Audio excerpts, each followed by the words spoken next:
They thought the fire would silence her, but when the flames died, her smile remained, and from that smile, truth began to burn.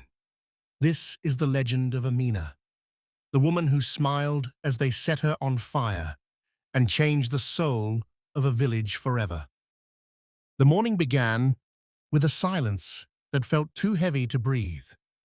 The mist hung low over the red earth of Umuweze village, wrapping the huts in a ghostly veil. Even the roosters seemed unsure whether to crow. From somewhere beyond the palm trees, a woman's cry echoed, short, sharp, and frightened. Then it was gone, swallowed by the fog. Inside her small clay hut, Amina stirred awake. Her dreams had been strange again, fire without smoke, faces she loved turning away, a smile she didn't remember giving. She sat up slowly, her dark eyes still cloudy with sleep, and listened. Something in the air had changed. Amina's life had always been quiet.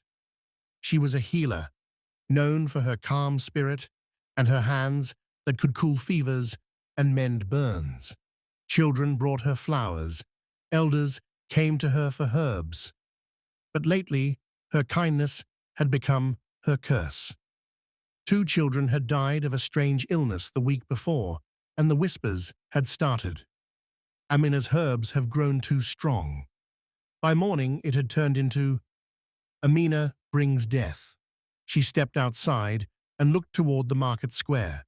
A few women were already there, tying their wrappers tighter, speaking in low voices. When Amina approached, they stopped. Their eyes avoided hers.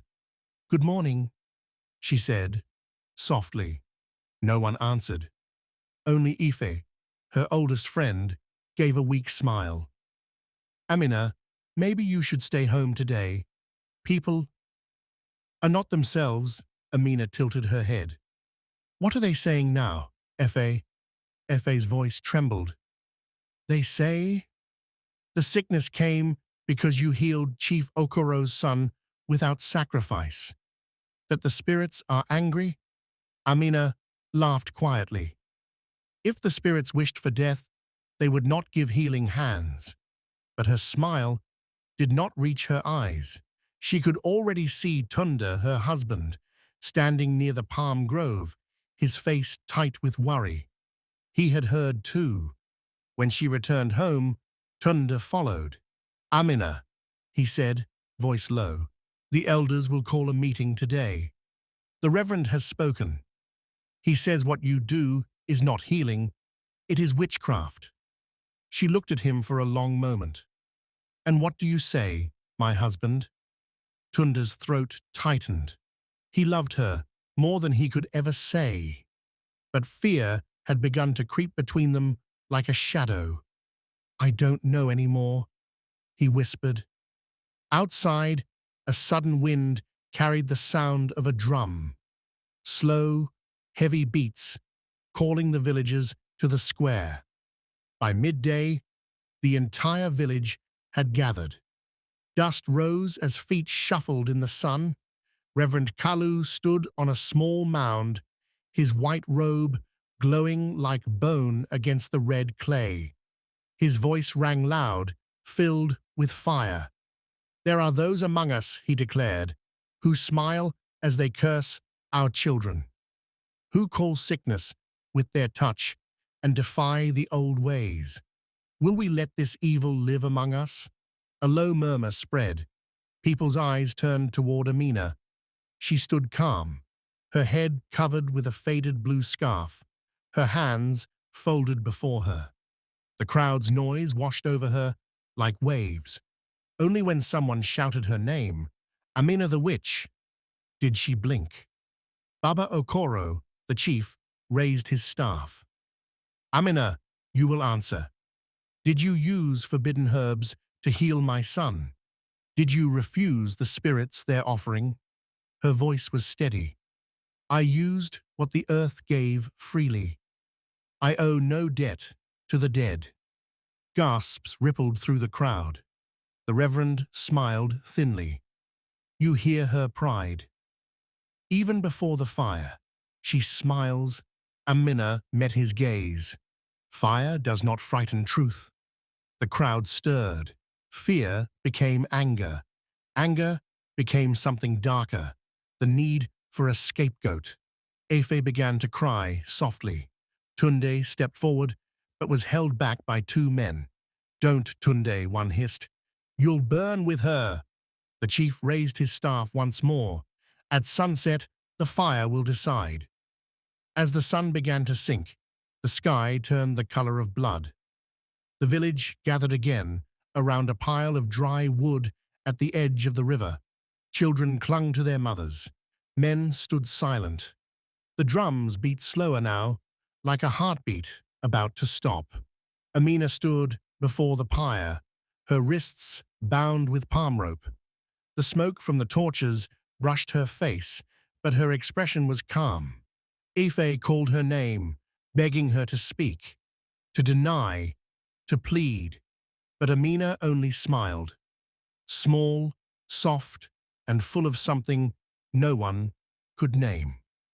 Perhaps it was peace, perhaps it was knowing. As they lit the fire, she whispered, Truth burns brighter than lies. The flames rose, golden and cruel. The crowd stepped back, faces glowing with both fear and awe. Through the heat and smoke, they saw her still, standing tall, the same small smile upon her lips. And when the wind changed direction, carrying the smoke toward the river, a strange thing happened. The fire dimmed for a moment, and some swore they saw her shadow walking through the smoke, head held high. By dawn, only ashes remained. But the whispers began again. The rain came 3 nights after the fire. At first, the villagers welcomed it, believing the heavens were washing away the curse.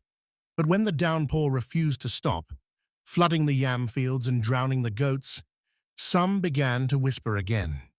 They said Amina's spirit had refused to die. Even in death, her name moved through Umuezi like smoke, silent, choking, and everywhere.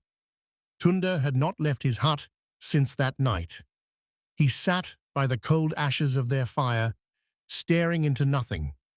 He could still smell the smoke, could still see her, standing tall, as the flames licked her feet, her eyes fixed on him. That small smile. It wasn't madness, it wasn't fear, it was knowing. Each night, he dreamed of her walking across the riverbank, her blue scarf glowing faintly in the dark. He would wake to the sound of dripping water, though the roof never leaked before. On the 4th day, Ife came to see him. Her eyes were swollen from crying. She placed a small gourd before him. I couldn't bury her, she whispered. They would not let me take the ashes. I gathered what I could. Tunde looked at the gourd, but didn't touch it. They say she cursed them. Efe's jaw tightened. And if she did, would she not have the right? He looked up at her then, the first time in days, and there was something broken in his gaze. She smiled, Ife. She smiled as they set her on fire. Tell me, what kind of heart can smile in that pain? The kind that knows the truth, she said quietly. Outside, the rain eased. From the direction of the market square came the sound of shouting. Efe and Tunde stepped out. The villagers had gathered again, this time around Reverend Kalu, who stood beneath the baobab tree, holding a Bible high. The storm is her wrath, he cried. Amina's spirit roams because her sins bind her to this land. We must cleanse it with prayer and fire again. The people murmured. Some crossed themselves, others wept. But a few, just a few, shifted uncomfortably. The guilt had begun to whisper too. Maman Gozi, the oldest woman in the village, stepped forward. Reverend, she said, her voice shaking, The fire was not meant for her. It was meant for our fear. The rain is not wrath, it is tears. But Reverend Kalu turned sharply. Be silent, woman. Fear is the price of disobedience. We must not question the judgment of heaven. Lightning cracked above the baobab, splitting a branch clean in two. The crowd gasped. For a heartbeat, everyone saw it. A faint outline of a woman's figure, where the smoke from the lightning strike rose.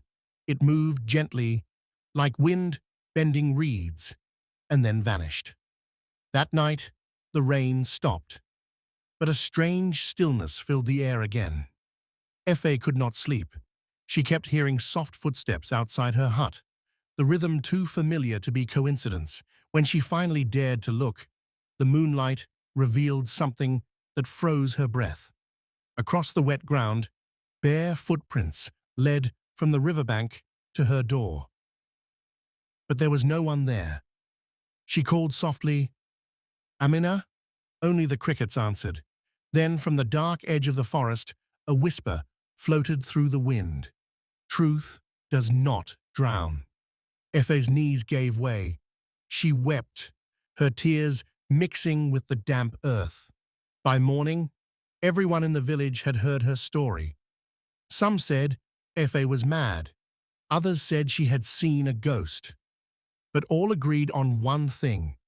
The river that flowed beside the village had turned a strange, pale color overnight. The fish floated belly up, and the air smelled faintly of burnt wood. Baba Okoro called for another gathering. We must end this curse once and for all, he said, voice trembling. Reverend Kalu nodded eagerly. Then we burn what remains, the hut, her herbs, her name. But as they spoke, a voice broke through the crowd, thin, small, but steady. It was Ifeanyi, Amina's son. He stepped forward, clutching his mother's old blue scarf. You burned her body, he said, but you cannot burn her truth. The crowd fell silent. For a long moment, only the wind answered, moving through the trees like a sigh. Somewhere beyond the village, thunder rumbled again, not in anger, but in warning. And in the corner of the square, unnoticed by all, a single flower had begun to grow, sprouting from the ashes they had left behind. The morning after the pale river appeared, silence hung over the village like a curse. No one fetched water. Even the frogs refused to sing. Effie stood by her doorway, clutching the scarf Ifeanyi had found. Its once blue color had faded to the shade of smoke. Tunda sat beside the dry mortar, his eyes red and hollow. He had not spoken since the lightning struck the baobab. Chief Adewale summoned everyone to the square again. This must end, he said, voice shaking. The spirit of Amina brings ruin to us all. Reverend Kalu stepped forward, eyes gleaming. The gods have turned away because of her sin, he said. We must cleanse the land. But Mama Ngozi, the oldest woman in the village, leaned on her stick and asked softly, and what sin did she commit, Reverend? To be kind? To be poor? No one spoke. Even the children hid behind their mothers. That evening, Tunde could not sleep. The rain had stopped, but the air smelled of iron and smoke. He dreamed of the river. He saw Amina kneeling by it, her hands dipping into the pale water. When she looked up, her eyes were full of light, and her voice echoed through him. Tunde, truth cannot drown. The river remembers. He woke up drenched in sweat. From outside came a faint splashing sound. He grabbed a lantern and stepped out. The sound led him toward the riverbank. There he saw footprints, small, wet, glowing faintly in the moonlight. They led into the shallows. He followed until the cold water reached his knees. Then he saw her, Amina. Not flesh, not ghost, but something between, her figure woven from mist and moonlight. She smiled, the same calm smile from that night. Tunda fell to his knees. "Forgive me," he whispered. Her voice drifted around him like the wind. "I have forgiven, but they have not confessed." When he looked again, she was gone. Only ripples remained. By dawn, the river had changed again. The pale color was gone. The water shimmered clear, calm, almost holy, and floating upon it, in slow circles, were dozens of blue flowers, the exact shade of Amina's scarf. The villagers gathered in silence. Reverend Kalu tried to speak, but no words came. The people only stared, fear and awe mixing in their eyes. Mama Ngozi knelt by the shore. "The dead do not seek vengeance," she said quietly. "They seek truth." And from behind her, little Ifeanyi whispered, "Mama is not gone. The river knows her name." Chapter 4. The Whispering Baobab. For 3 nights after the river cleared, no one slept. The blue flowers still drifted on the surface, glowing faintly even under the sun. Every breeze carried whispers, not loud, not clear, but enough to unsettle even the boldest hearts. Then, on the 4th night, the wind changed. It came from the hill where the old baobab tree stood, the same tree the lightning had struck the night the spirit first appeared. Its blackened bark now pulsed faintly with blue light, like a heart still beating under charred skin. Tunda was the first to hear it clearly. He had gone to the tree seeking peace, carrying a calabash of water. But as he knelt, a voice slid through the air and soft, like the rustle of leaves. "Why did you stay silent, Tunda?" He froze. The wind carried the voice again, gentle, feminine, and knowing. "You watched them burn me." He dropped the calabash. Water spilled into the dust. His chest tightened, as if invisible hands were squeezing his lungs. He ran back to the village, shouting for help. But when the others came, they too heard the whisper, calling their names, one by one. "Efe, you turned away. Kalu, you lied in his name. Adewale, you feared the people more than truth." The villagers scattered in panic. Some wept, some prayed, some fled into the night. Mama Ngozi stood alone, her walking stick trembling in her hands. "The tree remembers," she murmured, tears on her wrinkled cheeks. "It carries her pain." By morning, strange things began to happen. Chickens refused to crow. The goats refused to eat. And every door, no matter how tightly shut, had fine streaks of ash along its frame, as though someone had traced each with smoky fingers. Reverend Kalu called for a cleansing ritual. He ordered the young men to cut down the baobab. But when they struck its trunk, blood seeped from the wound instead of sap. The men dropped their axes and screamed. Then the wind rose again, fierce, swirling, howling through the village, and from its roar came the voice, louder now. "Truth does not die in fire." Lightning flashed, the axes melted into the soil, and when the storm passed, a mark had appeared on the tree, a woman's face, calm and smiling. That night, no one dared to speak. The baobab whispered until dawn, telling secrets the wind refused to keep. By morning, 3 men had confessed their sins in trembling voices. One stole from the poor, another betrayed a neighbor, and the last admitted he had lied about Amina to save his own name. For the first time since her death, the village began to tremble, not from fear of her, but from fear of the truth. Mama Ngozi gathered the people. "The spirit is not here for vengeance," she said. "She is here for cleansing. Those who lie will rot in silence. Those who confess will live. And from the baobab, a faint sound, almost like laughter, drifted through the air, soft, sad, forgiving. It was Amina's smile carried on the wind. The rain returned on the seventh day, but this time it was gentle, steady, calm, cleansing. It washed the dust from the huts, softened the ground, and carried the last of the blue flowers from the river into the open fields. The villagers said the spirits had been appeased, but Mama Ngozi knew better. "The spirits are not done speaking," she whispered. The children were the first to feel it. They began to play near the river again, unafraid. They threw stones, laughed, and chased one another through the puddles. Yet when they laughed too loud, the wind would hush them.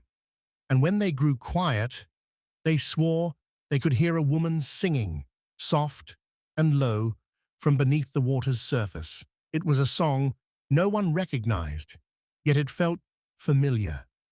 The melody carried peace and sadness at once.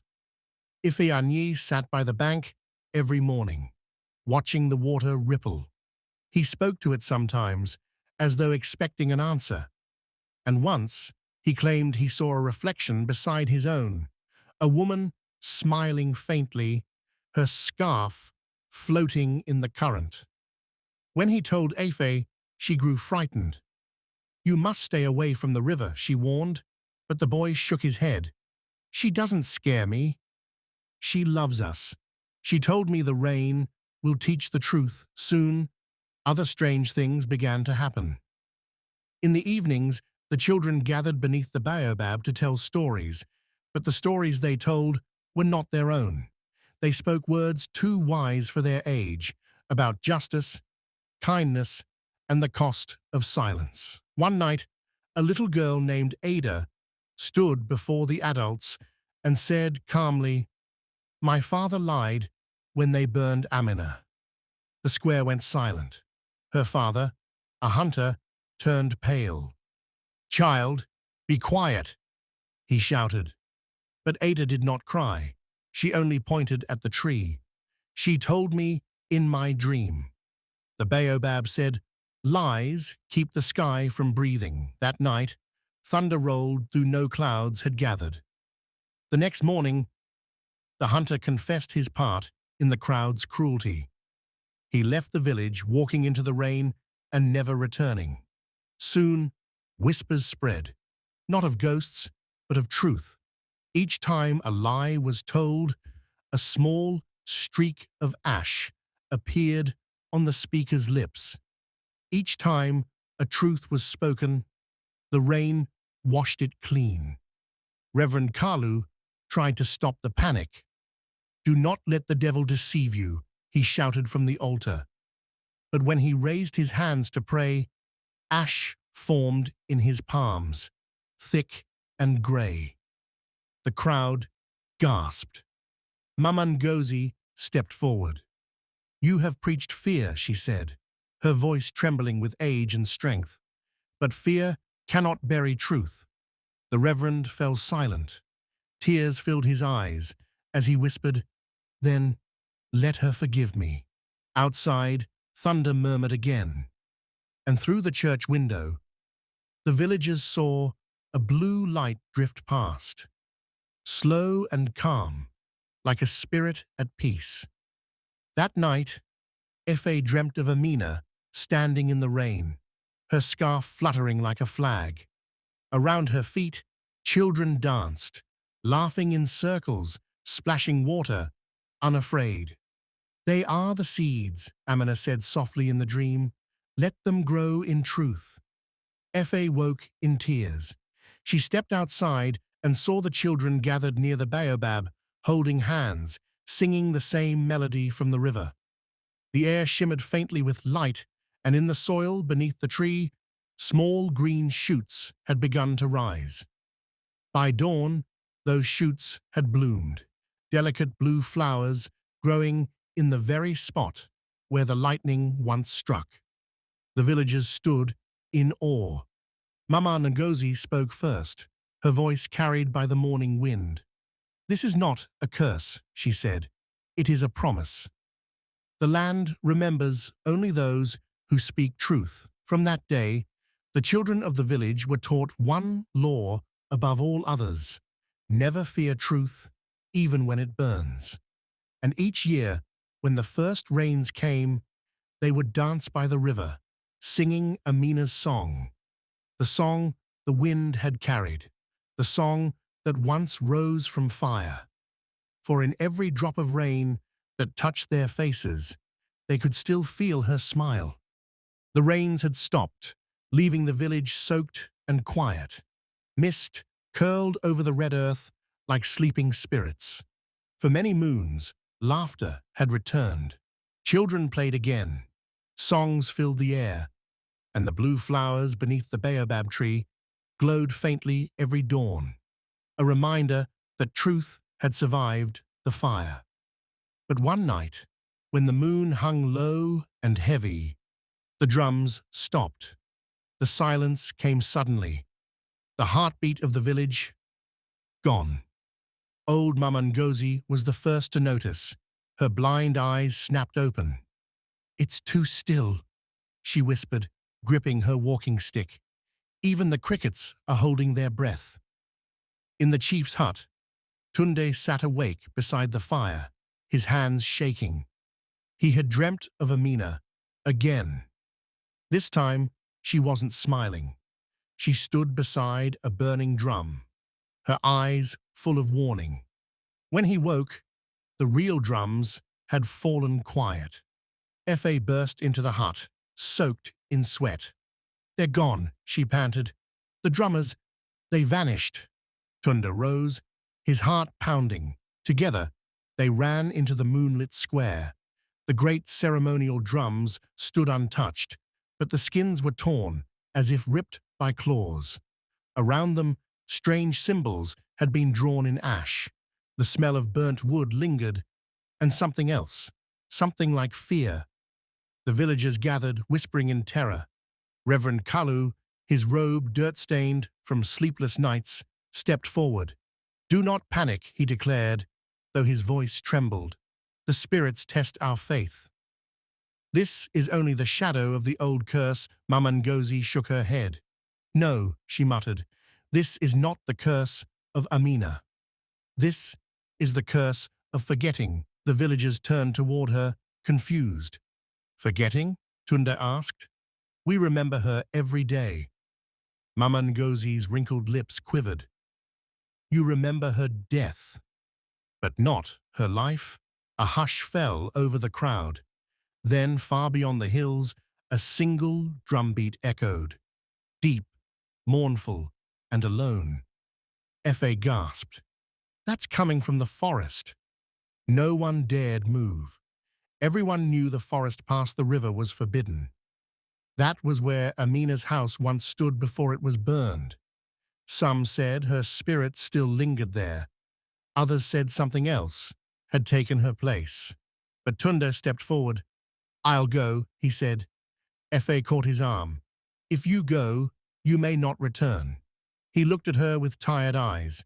"Then I will go with the truth in my hands."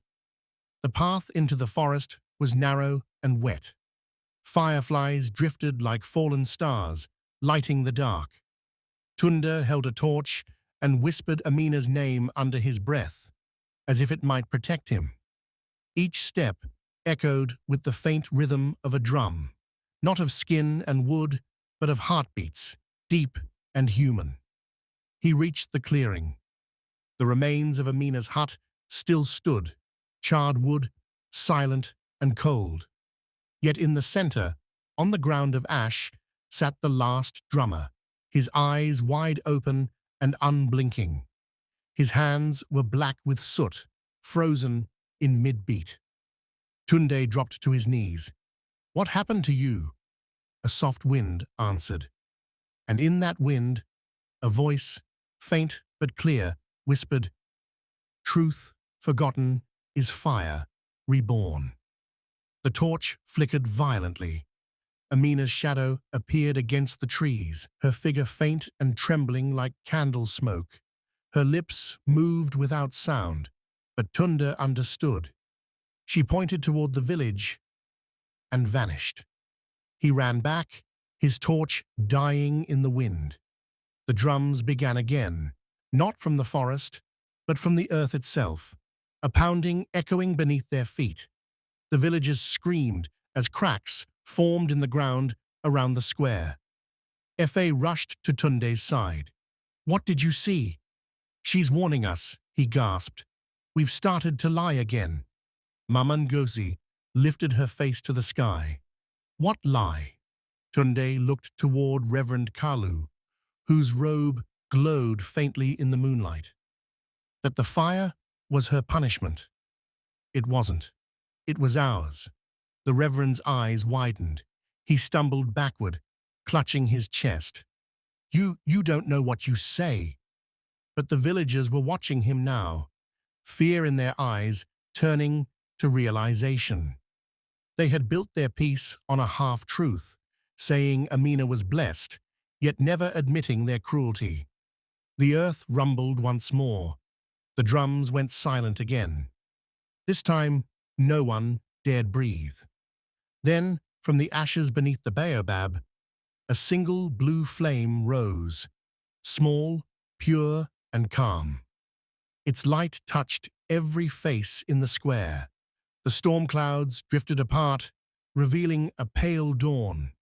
Mama Ngozi smiled through tears. "The truth is awake again," she said softly. "Let us not bury it this time." That night, no drums were played. The villagers sat together in silence, listening to the rain return, gentle, forgiving. For the first time, silence felt holy, and though Amina's voice was gone, her message lingered in the quiet. Truth does not die in fire. It dies when we stop speaking it. The morning after the blue flame, the village woke to a strange peace. The air was cool and clean, and for the first time in many seasons, no one argued, no one wept. Birds returned to the trees, singing soft and high. It was as if the land itself had forgiven them. But peace, as the elders say, never stays long where guilt has roots. By the third day, the wind began to speak. It came at dusk, soft at first, whispering through the grass. Then it grew bolder, carrying words none could understand. Children ran inside. Dogs hid under huts. Even the river grew still. Mama Ngozi sat by the fire, her blind eyes fixed on nothing.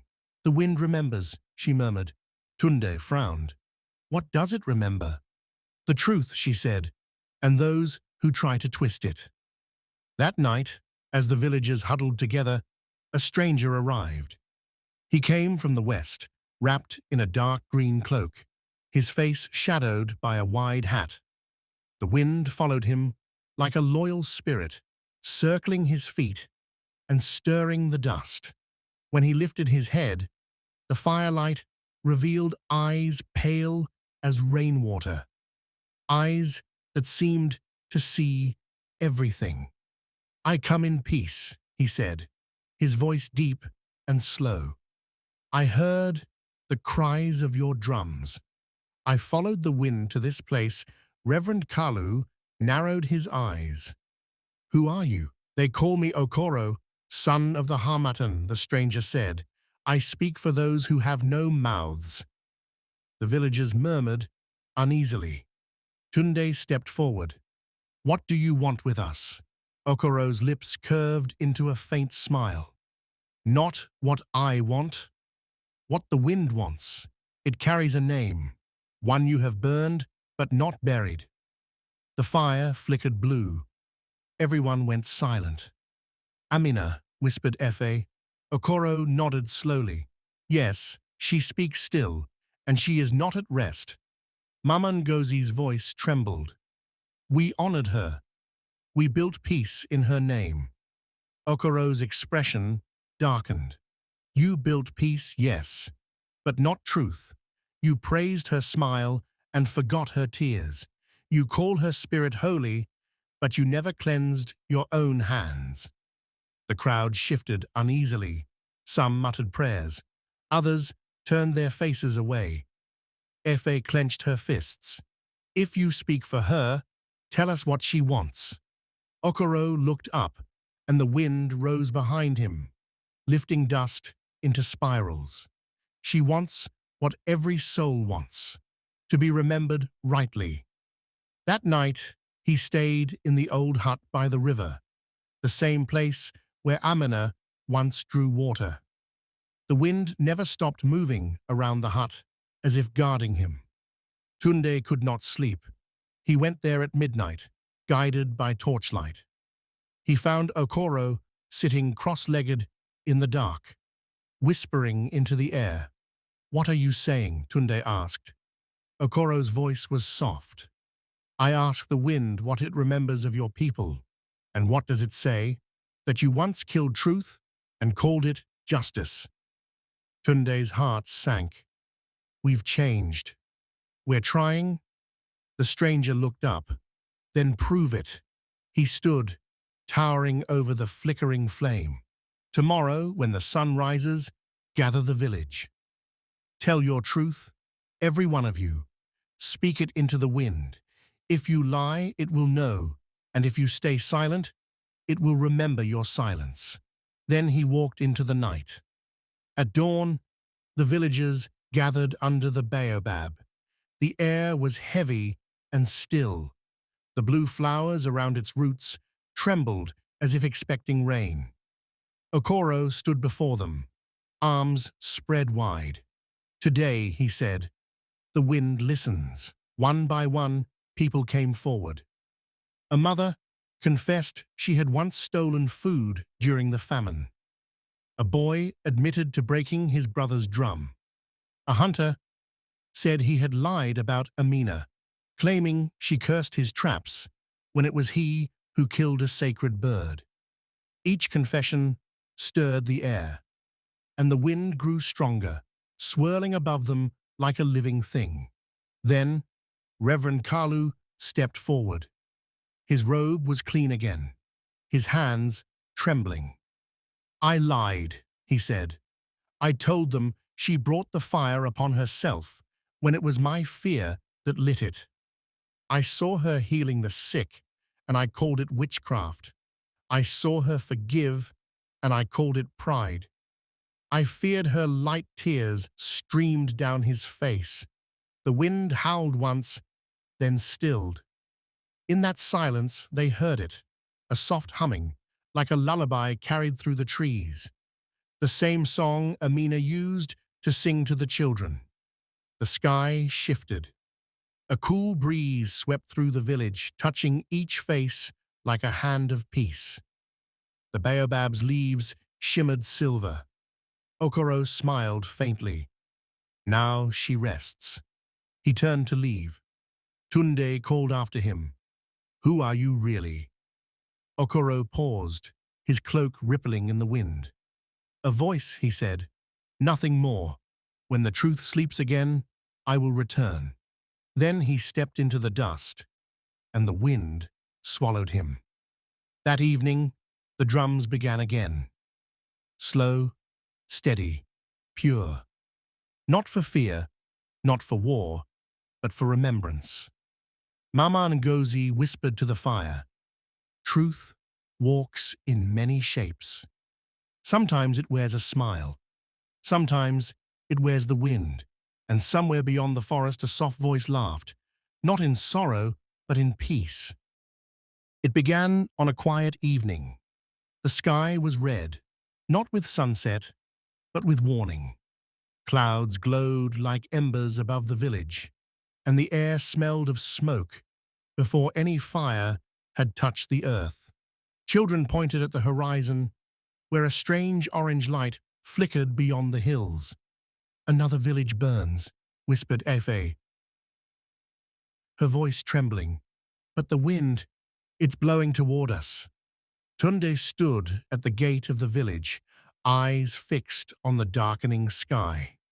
"No," he said softly, It's coming from us. The wind shifted suddenly, hot, violent, carrying sparks that danced through the trees. Chickens scattered, dogs howled. The air itself seemed alive. The blue flowers beneath the baobab shivered, glowing faintly as though afraid. Then the first scream came. A hut at the edge of the village burst into flame, bright and wild. The fire leapt from roof to roof, devouring the thatch like dry leaves. The villagers ran in panic, throwing water and sand, but nothing slowed it. The flames hissed and twisted as if laughing. "The fire is alive," someone shouted. "No," said Mama Ngozi, clutching her stick. "The fire is listening." She raised her face to the wind. "This is not a curse of hate. It is a test of truth." But fear spread faster than faith. Reverend Kalu grabbed a bucket, his robe singed at the edges. "Save the chapel," he cried. "It must not burn." Tunde ran beside him. The two men reached the small chapel built where Amina once prayed. The flames had surrounded it, but hadn't touched the walls. Inside, the candles still burned steady, untouched by the chaos outside. "How?" Tunda gasped. Mama Ngozi's voice came through the wind. "Because there are no lies inside." Efe rushed toward them, her wrapper torn, her face streaked with soot. "Half the village is gone," she cried. "The flames won't stop." Tunde looked at the spreading fire, roofs collapsing, smoke rising like a dark wave, and something inside him broke. "Enough!" he shouted to the heavens. "What do you want from us?" The wind answered, carrying a voice, faint but clear and familiar. "Amina." "Not from me," the voice whispered. "From yourselves."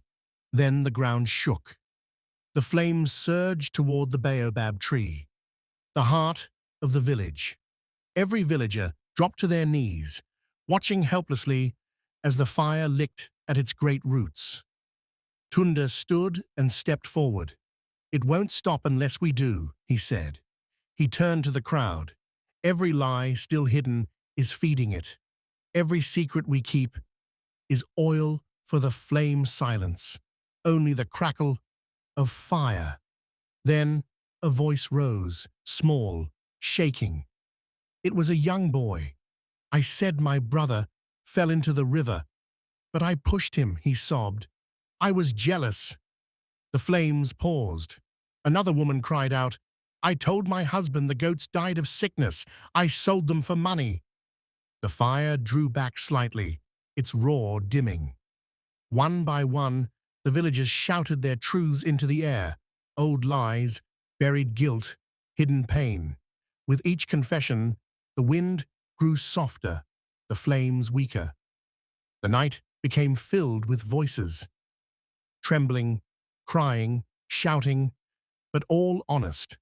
Then Reverend Kalu stepped forward again. His robe was torn, his hands black with ash. "My last lie," he whispered, his voice breaking. "When she burned, I prayed she would scream. But she smiled, and I hated her for that, because she was stronger than me." The fire around the baobab flickered, then bowed like a living creature. The blue flowers glowed brighter, their light spreading outward. A sudden gust swept through the square, scattering embers into the sky. The flames began to change color, orange to gold, gold to blue. And then, just like that, they stopped burning. The huts still smoked, but nothing burned. The air was warm and clean. The village stood in awe. Mama Ngozi laughed softly, tears streaming down her face. "Truth does not burn," she said. "It only shines." The villagers gathered around the baobab, staring at the miracle. The tree was untouched. From its branches, a faint glow shimmered like moonlight through glass. Tunde fell to his knees. We were tested, he whispered. And this time, said Efe, we told the truth. The wind moved through the trees, gentle and calm. In its song was laughter, quiet, kind, and familiar. Children began to dance among the ashes. Elders joined them, clapping softly to the rhythm of peace. The air smelled of rain and renewal. Reverend Kalu sat in the dust, his eyes lifted to the sky. Forgive me, he said softly. Forgive us all. No answer came. None was needed. The silence itself was forgiveness. That night, no one rebuilt their homes. They sat under the stars, warmed by the memory of fire that could not harm them. For once, they did not fear the wind. They listened to it and heard their own hearts echo back. Dawn broke quietly over Nkaru village. The air was heavy with the smell of smoke, but the flames were gone. The huts stood half-burned, the ground dark and cracked, yet the silence felt alive, not empty, but listening. Children tiptoed through the ruins, whispering to each other. The adults sat in small circles, faces streaked with soot and tears. The blue glow from the baobab had faded to a soft pulse, like a heartbeat at rest. Tunde stood beside the tree, his clothes torn and blackened. He could still hear Amina's voice from the night before. Not from me, from yourselves. The words echoed in his chest, soft and haunting. Mama Ngozi approached, leaning on her stick. Her eyes were red but calm. Do you hear it? She asked. Tunda frowned. Hear what? The silence, she said. It's clean again. He nodded slowly. For the first time in months, the air didn't feel heavy. No whispers, no eyes watching from the shadows. Only peace. Fragile, like a candle's flame. Efe came carrying a basket of charred roots. Nothing grows in fire, she said bitterly. Mama Ngozi smiled faintly. That's where you're wrong. Fire only burns what refuses to change. The old woman walked toward the ashes and knelt. She scooped a handful of black soil and pressed it between her palms. This will feed the new ground, she whispered. As she spoke, a soft wind passed through the square. The ashes stirred and settled again. From the soil, near the baobab's roots, tiny green shoots pushed through, delicate, trembling, but alive. The villagers gasped. It's her, Ife whispered. Amina is still with us. But Mama Ngozi shook her head. Not with us.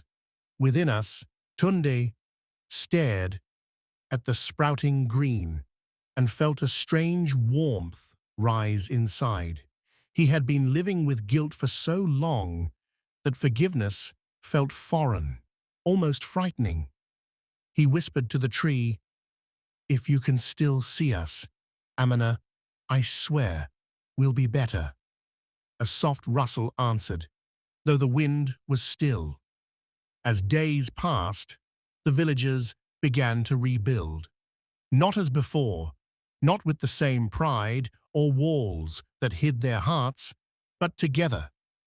They built wide homes where doors faced each other, so that no one could hide behind silence again.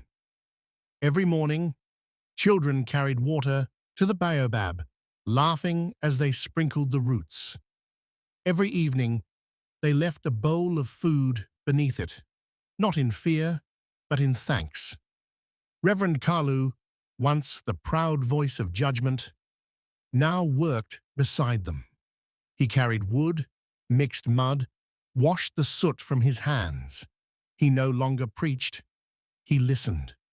One afternoon, as he sat under the baobab, he whispered, I told her to smile for forgiveness, and she did. Even as the fire rose, his voice cracked. How can I live with that? Mama Ngozi sat beside him, by keeping her smile alive. Not by carrying her death, but her mercy. He looked up at the branches, where sunlight filtered through the leaves like golden threads. I think she forgave us before the fire even touched her. Mama Ngozi nodded. That's why the flames could not win. One night, weeks later, a festival was held, not to forget the past, but to remember it rightly. The villagers sang old songs and told stories of courage and change. Tunde played the drum, his rhythm steady like the new heartbeat of the village. Children danced around the baobab tree, their feet scattering sparks from the firelight. As the celebration grew quiet, a gentle breeze swept through the clearing. The blue flowers bloomed again at the tree's base, brighter than before. The villagers fell silent. A faint light shimmered between the roots, taking the soft outline of a woman's face. Eyes closed, lips curved in a gentle smile. No one spoke. No one screamed. They only bowed their heads. Efe whispered, "She's free now." Mama Ngozi raised her hands. "No," she said softly. "We are." The image faded into the night, leaving behind the smell of rain and renewal. The villagers lifted their heads, eyes glistening.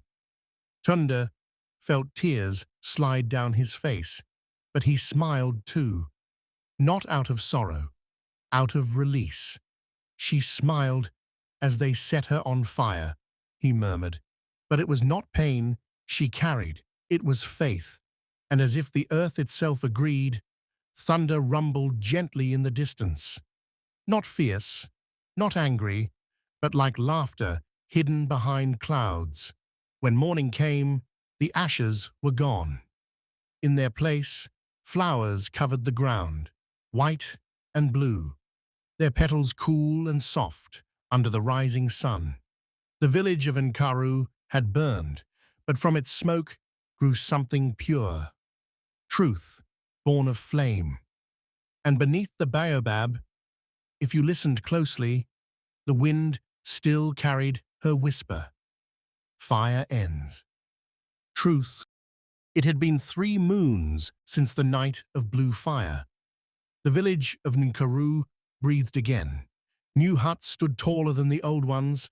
Laughter returned to the evenings, and children played around the baobab tree without fear. But peace, like fire, is alive. It needs tending, or it turns cold. One afternoon, as thunder rolled far beyond the hills, a stranger arrived. He came walking through the rain, his face shadowed under a wide hat, a carved staff in his hand.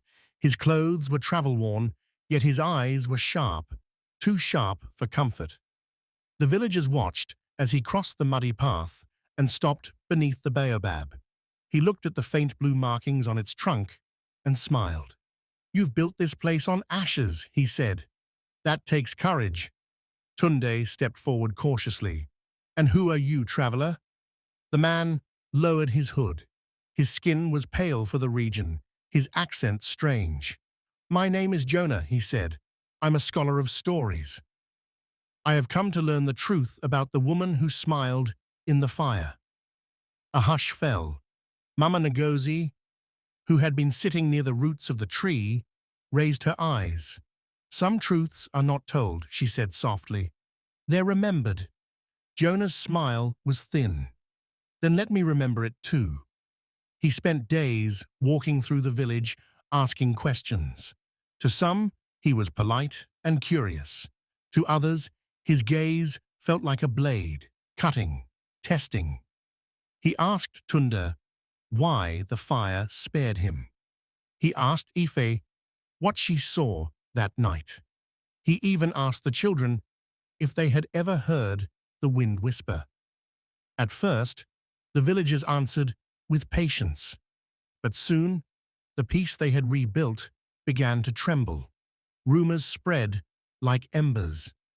Did he come to honor her or to expose us? Maybe he doesn't believe her spirit left. What if he wakes what should sleep? One night, as the rain fell in steady sheets, Jonah called a gathering beneath the baobab. A storm crackled in the sky. He spoke clearly. You all speak of Amina as if she were a saint. But I've read old records. Before the fire, she was accused not only of witchcraft, but of betrayal. Someone she trusted died because of her secret. Isn't that true? The crowd stirred, voices murmuring. Tunda's jaw tightened. You come to dig graves that have already been filled. Jonah stepped closer. Truth shouldn't burn. Isn't that what you preach? Then tell me everything. Lightning split the sky, illuminating the faces of the villagers, fear, doubt, shame flickering across them like ghosts. Mama Ngozi's voice cut through the storm. The truth you seek is not buried here. It's within you. But Jonah turned to the tree and struck it with his staff. Then let the spirit speak for herself. Thunder exploded overhead. The wind howled, tearing through the village square. The blue glow returned, faint at first, then bright as flame. From the roots of the baobab, a whisper rose, soft, broken, but unmistakable. It was Amina's voice. I carried a secret, yes, but not of betrayal, of mercy. He who was to die that night lived because I lied. My sin was kindness misunderstood. The crowd fell silent. Jonah stumbled backward, his face pale. Impossible, there were no records of... Records burn, the voice said. Hearts remember. Then the blue light faded, leaving only the sound of rain. Tunde turned to Jonah. Now you've heard her. Was it worth it? The stranger stood trembling. You think I came to destroy her name, he said, voice shaking. But I came because she saved my grandfather. I wanted to see the place she burned, for a collective gasp spread through the crowd. Mama Ngozi's eyes softened. Then the circle is complete. Jonah dropped to his knees in the mud. Forgive me, he whispered. I didn't come in faith. She smiled. You came in search of it. The rain slowed. The air grew warm again. And beneath the tree, where the staff had struck, a small blue flower bloomed, bright and alive in the wet soil. That night, Jonah stayed with the villagers. He told them stories of distant lands, and they told him of Amina. By morning, the rain had washed the ashes away completely. Tunde watched the sunrise and said quietly, even strangers now carry her truth. Mama Ngozi nodded. That's how legends are born, not by being remembered, but by being lived. And as the first light touched the baobab, the blue flower opened wider, its petals glistening like fire caught in dew. The wind moved softly through the branches, carrying her whisper one last time. When truth is shared, it never dies. Years passed. The story of Amina, the burning, and the blue fire became legend, whispered to children at dusk and painted on the village walls in ash and white chalk. The baobab still stood at the heart of Nkaru, its roots wide as memory, its bark now smooth and bright. And from one of its branches, a single blue flower bloomed each year, glowing like a heartbeat in the dark. The people said the tree watched over them, but the children who grew beneath its shade, they did not know the whole truth. Tunda had grown old, grey streaking his beard. He was now the village head. His heart, though wise, carried an unease, for he had seen peace before, and he knew how easily peace forgets. One evening, during the harvest moon, a group of children gathered around the baobab. Among them was Ada, a curious girl with eyes too sharp for her age, and Kofi, the playful son of the new preacher. They listened as old Mama Ngozi told the story once more, her voice trembling but sure. And when the spirit spoke, the fire turned to light. Amina forgave them, and truth took root. The children giggled, half listening. Ada frowned. "Why forgive them?" she asked. "They burned her alive," Mama Ngozi sighed. "Because mercy frees the living, my child." That night, Ada dreamed. She saw the baobab trembling under a storm and the blue flower burning like a lantern. A woman's smile appeared within the light, calm, eternal, but then the smile turned to sorrow. When Ada awoke, her hands were covered in ash. By dawn, whispers spread again. The blue flower had withered before its time. Tunde called for prayer, but the preacher, Kofi's father, refused. "This is not Amina's doing," he declared, before the gathered crowd. "The devil mimics the past to trick the fearful. We must cut the tree and end the curse." The people gasped. To cut the baobab was to erase the covenant of truth. But fear spreads faster than wisdom.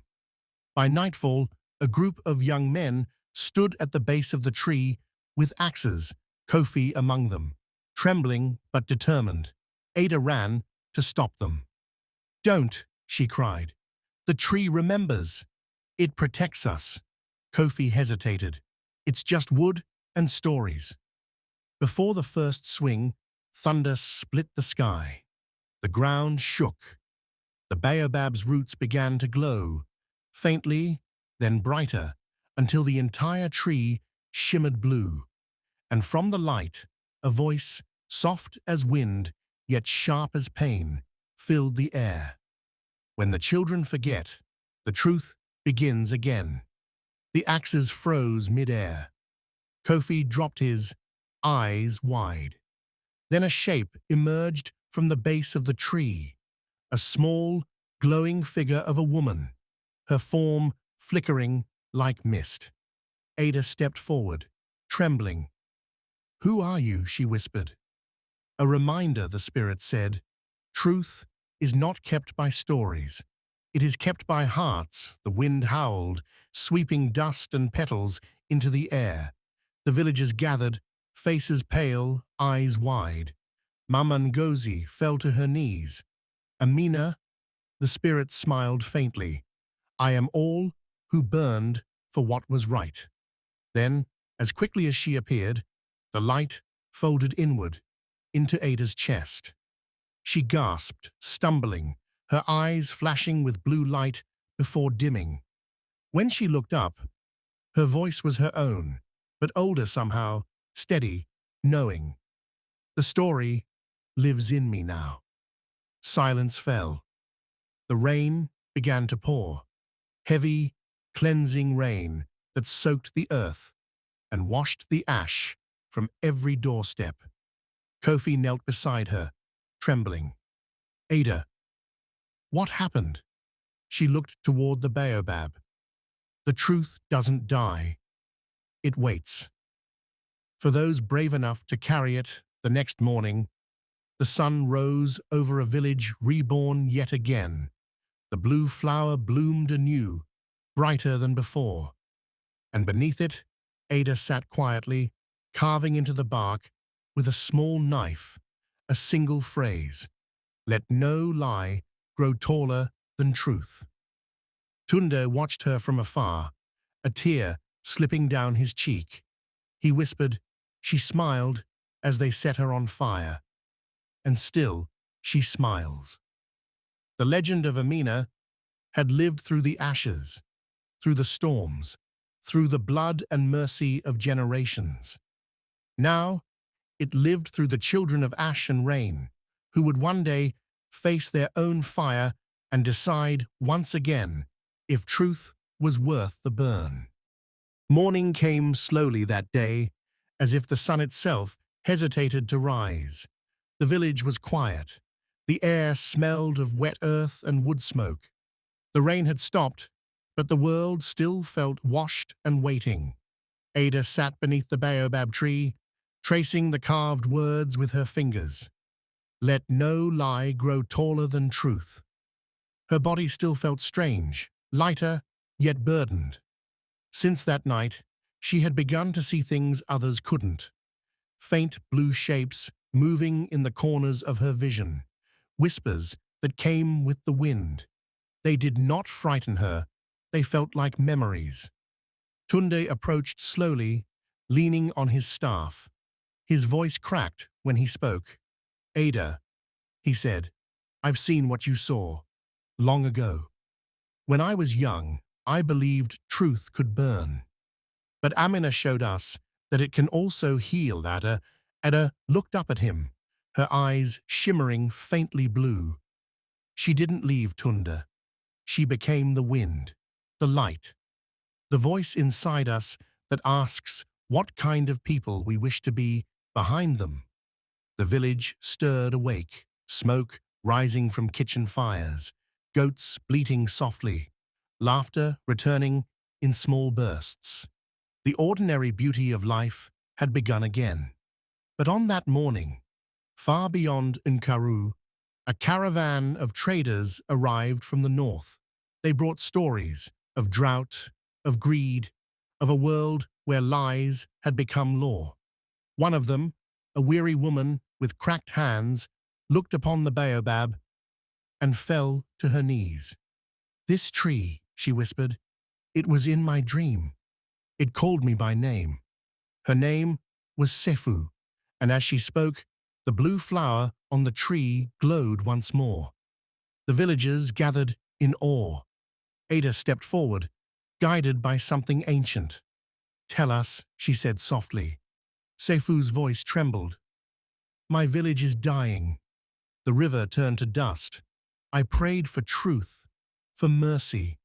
A voice told me to follow the light of forgiveness. It led me here, the people murmured. Mama Ngozi came forth, her face calm and bright as dawn. Then perhaps this story was never meant for Nkaru alone, she said. Truth must travel, or it withers. Ada reached up and plucked the glowing flower. It did not burn her.